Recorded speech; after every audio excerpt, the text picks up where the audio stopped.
Hello दोस्तों, आज सीखेंगे interest calculation in tally prime. Interest calculation यदि आपको करना है टैली प्राइम के अंदर तो वो कैसे स्टेप्स हैं जिसके थ्रू आप इंटरेस्ट कैलकुलेशन कर सकते हैं। सबसे पहले मैं आपको बता दूं, जब भी हम कोई प्रोडक्ट सेल करते हैं और सेल करने के बाद में हमारा बिजनेस यदि उसे टाइमली पेमेंट हमारे पास आ जाती है तो ये बहुत अच्छा होता है बिजनेस के लिए। मगर यदि बिजनेस के पास जो पेमेंट है वो बहुत लेट आती है तो वो बिजनेस के लिए बहुत खराब चीज होती है। तो किसी भी बिजनेस के अंदर पेमेंट जो है वो टाइमली आए जब भी हम उसे सेल करें, तो इसके लिए हम एक कंडीशन लगा सकते हैं लोगों के ऊपर कि यदि आप हमें एक टाइम पीरियड के बाद पेमेंट नहीं करेंगे तो हम आपके ऊपर इंटरेस्ट कैलकुलेशन अप्लाई करेंगे, इंटरेस्ट आपको पे करना होगा। तो कितना इंटरेस्ट किस बिल पे बंधा, इस चीज को देखने के लिए, इस चीज को यूज करने के लिए हम इंटरेस्ट कैलकुलेशन का ऑप्शन यूज करते हैं दोस्तों। तो आई होप ये वीडियो काफी ज्यादा आपको पसंद आएगी दोस्तों। इस तरह की यूजफुल इंफॉर्मेशन आपको हमारे चैनल पे मिलती रहती है। चैनल को आप सब्सक्राइब कर लीजिए और वीडियो को पसंद आएगी वीडियो को लाइक करिए दोस्तों।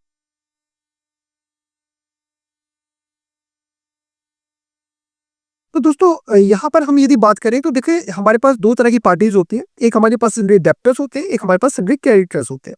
जो सन्ड्री डेब्टर्स होते हैं उनसे हमें जो होता है अमाउंट रिसीव होता है और सन्ड्री क्रेडिटर्स को हमें अमाउंट पे करना होता है दोस्तों।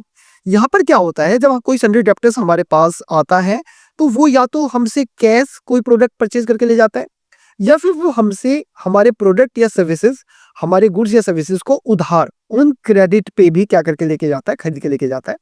तो यदि वो उधार खरीद के लेके जा रहा है और वो हमें टाइमली पेमेंट नहीं कर रहा है तो हमें उससे इंटरेस्ट रिसीव होगा और उस इंटरेस्ट को कैलकुलेट करने के लिए टैली में क्या स्टेप है हम उसको देखेंगे। यदि आपने एक बार इंटरेस्ट कैलकुलेशन सीख लिया तो ऑटोमेटिकली आप इंटरेस्ट पे करना भी सीख जाएंगे, क्योंकि यहाँ पे जस्ट आपको, यहाँ पे आप कोई भी प्रोडक्ट सेल करेंगे, यहाँ पे आप कोई भी प्रोडक्ट परचेज करेंगे, यहाँ पे इंटरेस्ट आपको मिलेगा, यहाँ पे आपको इंटरेस्ट देना पड़ेगा। यहाँ पे सन्ड्री डेब्टर्स के साथ एंट्री होगी, यहाँ पे सन्ड्री क्रेडिटर्स के साथ एंट्री होगी। यहाँ पे आप सेल करेंगे, यहाँ पर आप परचेज करेंगे। तो ये सब चीजें आपको बड़ी आसानी से समझ में आने वाली है। तो इन सबको सीखने के लिए दोस्तों हम चलते हैं अपने टैली प्राइम के सॉफ्टवेयर पर। दोस्तों हम यहाँ पे टैली प्राइम के सॉफ्टवेयर पर आ गए हैं और यहाँ पर हम स्टेप बाय स्टेप चीजों को सीखने वाले हैं कि कैसे हम इंटरेस्ट कैलकुलेशंस को परफॉर्म कर सकते हैं टैली के अंदर। दोस्तों सबसे पहले हमें यहाँ पर F11 की प्रेस करना है और F11 की प्रेस करने के बाद में यहाँ पर दो एंट्रीज हमारे पास, दो फीचर्स को हमें यस करना होगा। पहला फीचर है हमारा अनेबल बिल वाइज एंट्री, ये हमारा यस होना चाहिए। दूसरा है हमारा अनेबल इंटरेस्ट कैलकुलेशन, ये हमारा यस होना चाहिए। ये दोनों हमने यस किए हुए हैं। यदि ये आपके नो है तो आपको उनको यस कर लेना है। इसके बाद में आप प्रेस कर सकते हैं Ctrl+A या एंटर एंटर मारते हुए जा सकते हैं या Ctrl+A कर देंगे तो भी आपकी ये सेटिंग्स से हो जाएंगे। दोस्तों इसके बाद में जो हमारी पार्टी है उस पार्टी का हमें लेजर या तो क्रिएट करना है या वो लेजर यदि पहले से बना है तो उसको हमें अल्टर करना है। तो अल्टर करने के लिए, यदि हम अल्टर करने के लिए जाते हैं तो लेजर्स पे जाके हम यहाँ पर जो भी हमारे पास पार्टी है, मान लो अंकुर नाम की पार्टी है, तो उसको हम क्या कर सकते हैं, अल्टर कर सकते हैं। यदि हमें कोई नई पार्टी क्रिएट करनी है तो हम यहाँ पे नई पार्टी क्रिएट कर सकते हैं। जैसे मैं अभी एक नई पार्टी क्रिएट कर रहा हूँ, लेजर्स पे जाके मैं क्रिएट के लिए जा रहा हूँ। तो मैं यहाँ पे एक पार्टी क्रिएट कर लेता हूँ, रामलाल सिंह। ये मेरा सन्ड्री डेब्टर्स है क्योंकि मैं इसको क्या करूंगा, सामान बेचूंगा। अब देखिए जैसे ही मैं यहाँ पर आता हूं तो मुझे यहाँ पर दो ऑप्शंस को ध्यान से समझिएगा मेरी बात। यहाँ पे दो ऑप्शंस को मुझे यस करना है। एक तो maintain bill balance, bill wise bill को यस करना है। दूसरा क्रेडिट पीरियड, कितने दिन का इसे क्रेडिट पीरियड मिलेगा, इस चीज के लिए आप क्या कर सकते हो, यहाँ पर यस कर सकते हैं। तीसरा आपको इंटरेस्ट कैलकुलेशन का जो फंक्शन है दोस्तों उसको क्या करना है, आपको यस करना है। अब इंटरेस्ट कैलकुलेशन के फंक्शन को जैसे ही आप यस करेंगे, आप ध्यान से समझना, यहाँ पे इंटरेस्ट कैलकुलेट किस पैरामीटर्स पे हो इसके लिए आपको सेटिंग्स करनी है। तो हर ट्रांजैक्शंस के लिए आपके पास यहाँ पर क्या होना चाहिए, इंटरेस्ट कैलकुलेशन होना चाहिए। दो फंक्शन को यस कर देंगे, बाकी फंक्शंस आप यहाँ पे नो रहने देंगे। इसके बाद में किस परसेंटेज पे आपका इंटरेस्ट कैलकुलेट होगा वो आप यहाँ पे डाल देंगे। और ये जो 10% आपने डाला है ये कितने पीरियड के बेस पे कैलकुलेट होगा। मतलब आप देखेंगे इंटरेस्ट कई बार महीने का भी लगता है, कई बार ईयरली भी लगता है। तो किस तरीके से आपको लगाना है, तो हमने बोला 30 डेज के पीरियड पे हमें लगाना है। तो यहाँ पर आपको 30 डेज ले लेना है। इसके बाद में आपको किस तरह के बैलेंस पे इंटरेस्ट को कैलकुलेट करना है। तो दोस्तों ये आपको पता है, जैसा कि सन्ड्री डेब्टर्स है तो मैं यहाँ पे डेबिट बैलेंस पे ही रखूंगा। मैं इसे ऑल बैलेंस भी रख सकता हूँ, क्रेडिट बैलेंस भी रख सकता हूँ, पर क्रेडिट बैलेंस ज्यादातर हम उस चीज पे रखेंगे जब हमारा सन्ड्री क्रेडिटर्स की पार्टी होगी, ठीक है। तो हम इसे यहाँ पे सन्ड्री डेप्टर्स को डेबिट बैलेंस पे डाल देते हैं। इसके बाद में हम यहाँ पर इसको आगे बढ़ते हुए इसको हम सेव कर देते हैं। ये हमारा लेजर सेव हो गया।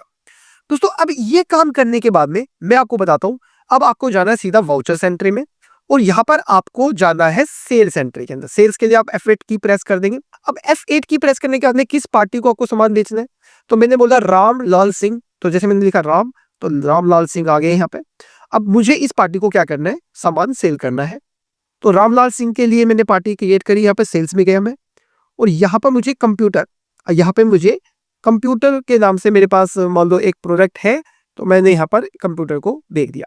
मान लेते हैं मैंने जो कंप्यूटर की लोकेशन, मेन लोकेशन से बेचा है इसको कंप्यूटर को, और 10 मैंने यहाँ पर बेचे हैं और मान लेते हैं 15,000 रुपए के हिसाब से मैंने यहाँ पर बेचा है। इसको कुछ मैंने डिस्काउंट भी दिया है, 5% का डिस्काउंट दिया मान लेते हैं, ठीक है। मैंने इसको एक्सेप्ट किया। इसके बाद में दोस्तों यहाँ पर, तो दोस्तों यहाँ पर मैं कोई जीएसटी अप्लाई नहीं कर रहा हूँ, अभी डायरेक्टली एक नॉर्मल सेल्स करके दिखा रहा हूँ आपको, ताकि आपको इंटरेस्ट कैलकुलेशन अच्छे समझ में आ सके। तो मैं अभी आपको जीएसटी अप्लाई नहीं करूंगा, डायरेक्टली मैं जाऊंगा एंटर करूंगा और जैसे ही मैं दोस्तों यहाँ पर एंटर करूंगा, आप ध्यान से देखना, जो मैंने आपको बताया था बिल वाइड डिटेल्स का ऑप्शन जो हमने यस किया था वो यहाँ पर आ गया। अब बिल वाइड डिटेल्स में मैं यहाँ पर कोई डिटेल्स डाल सकता हूँ इस बिल की, कि ये मैंने कंप्यूटर इसको सेल किया, कंप्यूटर 1 ये बिल है मेरा। अब इसको मैंने कितने दिन का समय दिया है, मैंने बोला इसको 10 दिन का समय दिया है। यदि 10 दिन तक ये हमें पेमेंट कर देता तो कोई भी हम इंटरेस्ट कैलकुलेट नहीं करेंगे, यदि ये 10 दिन के बाद में पेमेंट करेगा तो हम इंटरेस्ट कैलकुलेट करेंगे। मैं इसको लगा देता हूँ यस पे और यहाँ पर फिर से डेबिट बैलेंस वही सेम सिंपल, और मैंने इसको सेव कर दिया। दोस्तों अब यदि मैं यहाँ पे बात करूँ, कोई ईमेल भी जनरेट नहीं कर रहे, ये एंट्री मेरी पास हो गई है। अब दोस्तों यदि मैं बात करूँ यहाँ पर, तो मैंने यहाँ पर जो इंटरेस्ट है उसके बेस पे मैंने एक एंट्री पास कर दी है। मगर यदि मैं देखना चाहूँ कि इस पार्टी पर कितना इंटरेस्ट कैलकुलेट हुआ है, इस चीज को देखने के लिए कितना इंटरेस्ट इस पे बन गया है, उस चीज को देखने के लिए हम कहाँ पे जाएंगे, उस चीज को देखने के लिए हम रिपोर्ट्स में जाएंगे। इसके बाद में हम स्टेटमेंट्स ऑफ अकाउंट्स में जाएंगे। इसके बाद में हम इंटरेस्ट कैलकुलेशन में जाएंगे। इसके बाद में हम इंटरेस्ट रिसीवेबल में जाएंगे और यहाँ पर हम देखेंगे कि कितना इंटरेस्ट हमारा बना है यहाँ पर। तो यहाँ पर देख लेते हैं हमारे पास इंटरेस्ट रिसीवेबल में, तो सभी डेप्टर्स के पास हम जाते हैं। यहाँ पे राम नाम की एक पार्टी है, तो इस पे इंटरेस्ट पुराना लगा हुआ है, मगर हमारी राम सिंह नाम की पार्टी यहाँ पर नहीं आ रही है। मैंने यहाँ पे क्या किया, Alt F2 दबाया और मैंने बोला 1 अप्रैल से लेकर मुझे मैं बोलता हूँ इसको 31 मई तक, या मैं एक काम करता हूँ 1/7 तक कर देता हूँ उसको, 1/7 तक कितना इंटरेस्ट लगा। तो अब यहाँ पर मैं फिर से एसेट्स में जाऊंगा और डेप्टर्स में जाऊंगा, तो देखिए यहाँ पे राम लाल सिंह भी आ गया और रामलाल सिंह पे यदि मैं एंटर करता हूँ यहाँ पे, तो एंटर करने के बाद में मुझे नजर आएगा यहाँ पे, देखिए यहाँ पे मैंने 2 बार एंटर किया कि ये आपका जो इंटरेस्ट कैलकुलेट हो रहा है, इंटरेस्ट कैलकुलेट जो हो रहा है वो 2 अप्रैल 2024 से लेकर 1 जुलाई 2024 तक हो रहा है, जो कि है 91 डेज। और 91 डेज का जो इंटरेस्ट है दोस्तों वो कितने रुपए हो गया यहाँ पर, 43,000 रुपए हो गया, 43,225 रुपए हो गया। तो इस तरीके से हम इंटरेस्ट देख सकते हैं। अब यदि ये पार्टी पहले से ही क्या हमें पेमेंट कर देती है, तो हम क्या करेंगे, जस्ट जाएंगे रिसीव में, F6 दबाएंगे और पैसा रिसीव कर लेंगे रामलाल से, जो भी हमें पैसा वो कैश या बैंक के थ्रू दे रहा है, ठीक है। तो इंटरेस्ट कैलकुलेशन का सिस्टम हमने देख लिया, मगर इंटरेस्ट हमने उसके अकाउंट में क्रेडिट नहीं किया है। नॉर्मल जितने रुपए की पेमेंट थी हमारी, उतने रुपए की पेमेंट आ जाएगी। देखिए 1,42,000 रुपए की पेमेंट है, मगर ये बाई चांस पेमेंट नहीं करता है और डेट जो है आज मान लेते हैं 1/8 हो गई, मैं यहाँ पे कर देता हूँ 1/8 और 1/8 तो पूरी पेमेंट करने के लिए आ रहा है। तो अब हमें क्या करना पड़ेगा, इंटरेस्ट जो हमने उस पे लगाया था उस इंटरेस्ट को हमें इसके अकाउंट के अंदर ऐड करना होगा। तो उसको कैसे करते हैं, अब उस चीज को समझते हैं दोस्तों। तो उसके लिए हमें क्या करना है, उसके लिए हमें जस्ट ऑल्टर में जाना है। ऑल्टर में जाने के बाद में यहाँ पे जाना है हमें वाउचर टाइप पे, बहुत ध्यान से समझना मेरी बात को, यहाँ पे वाउचर टाइप में जाना है और यहाँ पर हमें जो डेबिट नोट है हमारा, क्योंकि सन्ड्री डेप्टर्स पे हम कैलकुलेट करेंगे इंटरेस्ट, तो डेबिट नोट, और सन्ड्री क्रेडिटर्स में करेंगे तो क्रेडिट नोट। तो डेबिट नोट में जाएंगे और डेबिट नोट में जाने के बाद में हम एंटर करते हुए जाएंगे और लास्ट में हम यहाँ पर केवल इंटरेस्ट 2 लगाया हुआ है, हमने यहाँ पर लिखा हुआ है पहले से क्लास। यदि आपकी क्लास बनी हुई है तो वेल एंड गुड है, यदि नहीं बनी हुई है तो यहाँ पे आपको इंटरेस्ट कैलकुलेशन या जो भी आपको देना है, क्लास का नाम 10% इंटरेस्ट कैलकुलेशन जो भी आपको लगाना है वो क्लास का नाम आप यहाँ पे डाल देंगे। और यहाँ पे डालने के बाद में आपको केवल एक फंक्शन यूज करना है, use class for interest accounting को यस करना है, बस और कुछ नहीं करना आपको। अब इसके बाद में आप जाएंगे अकाउंटिंग वाउचर्स पे और अकाउंटिंग वाउचर्स पे जाने के बाद में ओल्ड के साथ में आप F5 दबाएंगे।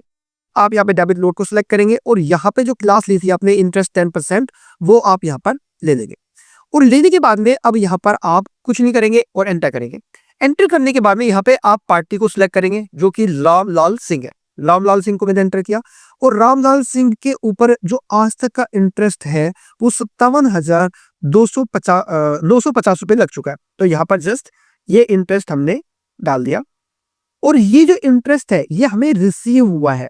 तो अब हमें यहाँ पे क्या करना पड़ेगा, एक इंटरेस्ट रिसीव का लेजर जो कि हमने पहले बना रखा है, और ये इंटरेस्ट रिसीव का जो लेजर है ये किसमें बनाना है, ये हमें बनाना है, ये बनाना है हमें इनडायरेक्ट इनकम में। इनडायरेक्ट इनकम में ये लेजर हमारा बना होना चाहिए।